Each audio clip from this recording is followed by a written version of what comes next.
Mercredi 12 mars, les élections de la Chambre régionale d'agriculture de Bourgogne-Franche-Comté se sont tenues à Dijon. Vincent Lavier, le nouveau président élu, a répondu à nos questions. Je sors de 2 mandatures à la présidence de la Chambre d'agriculture de Côte-d'Or qui se sont plutôt bien passées, dans lesquelles j'ai pris du plaisir, et j'avais quand même dit dès le départ de ma 2e élection que je ne repartirais pas sur un 3e mandat, considérant qu'il fallait savoir laisser la place à un moment donné. Et puis il se trouve qu'au moment de travailler sur la constitution de la prochaine équipe à la Chambre régionale d'agriculture, des questions sont posées sur les personnes qui pouvaient éventuellement être présidentiables. Et comme il faut respecter quand même quelques critères, en fait, il s'avère qu'on n'était pas nombreux, voire que j'étais à peu près le seul qui pouvait prendre la fonction. Et quand même, mes collègues présidents de chambre départementale sont aujourd'hui, pour 5 d'entre eux sur 7, des nouveaux présidents, et qui ont dit très clairement qu'ils souhaitaient être accompagnés au moins par un ancien, et c'est aussi dans ce cadre-là que ça s'est fait. Voilà, moi j'ai considéré que je pouvais me mettre au service de la profession, et que dans la mesure où mon nom pouvait faire l'unanimité, j'étais OK pour y aller, quoi. L'idée, c'est quand même de pouvoir travailler en bonne intelligence, d'avoir envie d'y aller, d'avoir envie de se retrouver, et puis de travailler collectivement au bénéfice de notre agriculture. Les départements gardent quand même l'approche terrain. Le dernier kilomètre, c'est le fait du département. Après, la Chambre régionale, son rôle, il est effectivement aujourd'hui clairement éloigné du terrain. On n'est pas sur le terrain. Par contre, nous, il faut qu'on aille chercher des moyens justement pour que les chambres départementales puissent mettre en place les politiques, quoi. Donc c'est de l'assistance à ingénierie, c'est la recherche de financement, c'est la discussion notamment avec le conseil régional, puisqu'il a la compétence économique et c'est quand même un de nos interlocuteurs privilégiés, avec la DRAF, avec l'ADREAL aujourd'hui. Voilà, notre boulot, il est là, quoi. C'est d'essayer de faciliter à la fois le travail des chambres départementales, mais aussi nos agriculteurs, du coup. Donc on a un rôle complètement différent, et on est sûrement moins visible, effectivement, que le sont les départements. Mais le sujet, donc, il va falloir qu'on s'empare rapidement, c'est celui de la prochaine politique agricole commune, puisqu'on avait plutôt bien travaillé la dernière fois, en 2020-2021, en commun avec à la fois les services de l'État, les services décentralisés de l'État en région, donc préfecture de région, DRAF, mais aussi le conseil régional, pour définir une position qu'on a portée à Bruxelles, au ministère plusieurs fois, et ça a plutôt porté ses fruits.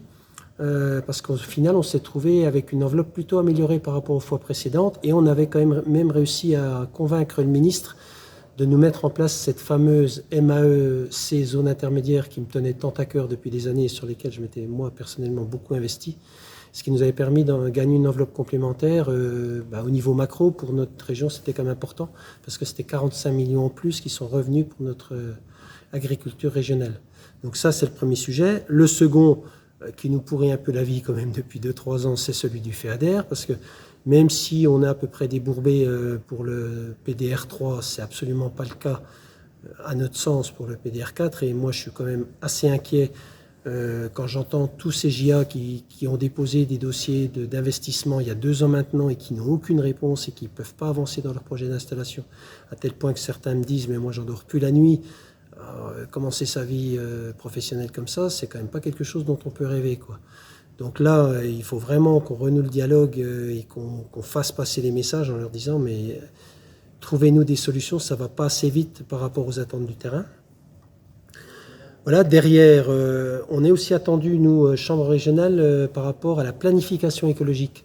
Donc il y a une déclinaison régionale qui est portée par un secrétaire général à la planification qui nous a déjà contactés en nous disant « voilà, il faut qu'on se mette au boulot ». Moi, le message que j'ai fait passer, parce que j'avais assisté à la conférence de lancement qui a eu lieu il y a à peu près 1 an et demi sur le sujet.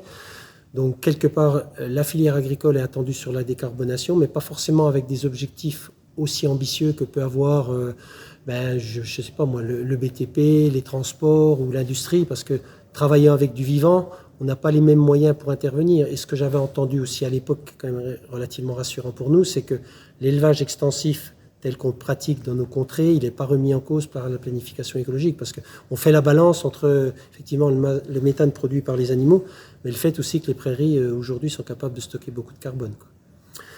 Voilà, et puis derrière, il y a un gros paquet, j'appelle ça les 4 R, moi, c'est la reconnaissance du métier, de la profession, la résilience des systèmes et la rémunération.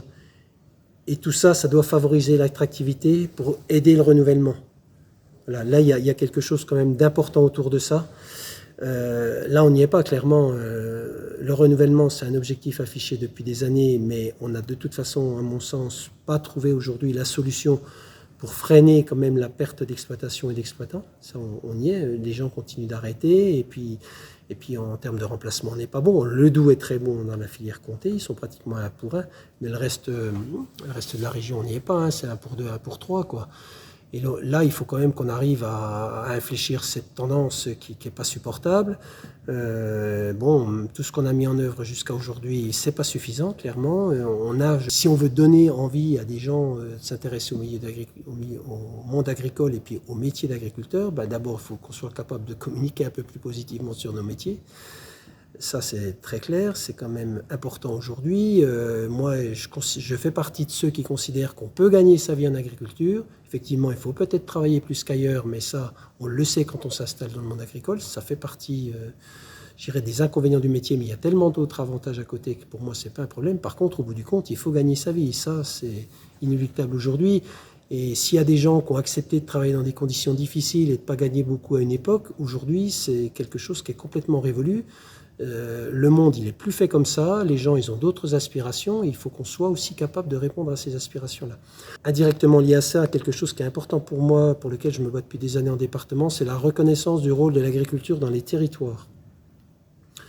Moi, j'explique souvent à des élus, notamment dans nos territoires extrêmement ruraux, parce que moi, je viens d'un territoire rural. Moi, je suis dans le début du Châtillonnais, donc il n'y a quand même pas beaucoup de monde dans nos secteurs. Je dis aux élus, imaginez un jour s'il n'y a plus d'agriculture sur votre territoire, il se passe quoi? Est-ce que vous aurez les moyens d'entretenir les paysages? Est-ce que vous aurez les moyens, même si il y a des choses qui peuvent être améliorées dans les pratiques agricoles, on est d'accord. Mais il y a un vrai sujet autour de ça, et moi je pense que c'est aussi comme ça que les jeunes auront envie de s'investir, parce qu'on leur dira, voilà, ta participation, ton rôle sur les territoires, ça vaut tant, ça sera rémunéré de telle façon. Moi, c'est un vrai chantier pour moi. Donc c'est ces fameux paiements pour services environnementaux. Alors là, il y a l'expérience qu'on a mis en place avec la métropole du Grand Paris sur le nord du département, là sur le bassin de la Seine, avec l'association ADC, dont j'avais pris la présidence parce que voilà, je voulais qu'on avance sur ce territoire-là, enfin sur ce sujet-là, et que ça serve d'exemple pour éventuellement mettre en place d'autres expérimentations. Donc ça, c'est quelque chose auquel je suis attaché. Et je voudrais bien qu'on avance là-dessus, alors sur plein de thématiques, sur la protection contre les inondations, sur la protection des captages. Mais voilà, tout ça, pour moi, ça fait partie des missions de l'agriculture et ça doit être rémunéré à sa juste valeur. Et c'est aussi, je pense, grâce à ça qu'on donnera envie à des gens de nous rejoindre. On a beaucoup de nouveaux élus, donc on a un devoir, nous les anciens, de les accompagner. Mais je trouve que c'est des gens qui arrivent dans un très bon état d'esprit, qui sont constructifs, qui ont envie de faire avancer l'agriculture et qui seront pas dans la confrontation. Enfin, moi, ça faisait partie des conditions pour que je m'engage, parce que je voulais bien donner encore un petit peu de mon temps et puis de mon énergie à la profession, mais que ça puisse se passer dans de bonnes conditions. Alors, on ne sait jamais comment ça va évoluer, mais je trouve que là, on est plutôt dans une configuration favorable pour qu'on ait vraiment envie de se retrouver, de bosser les uns avec les autres au bénéfice de notre agriculture régionale. Oui.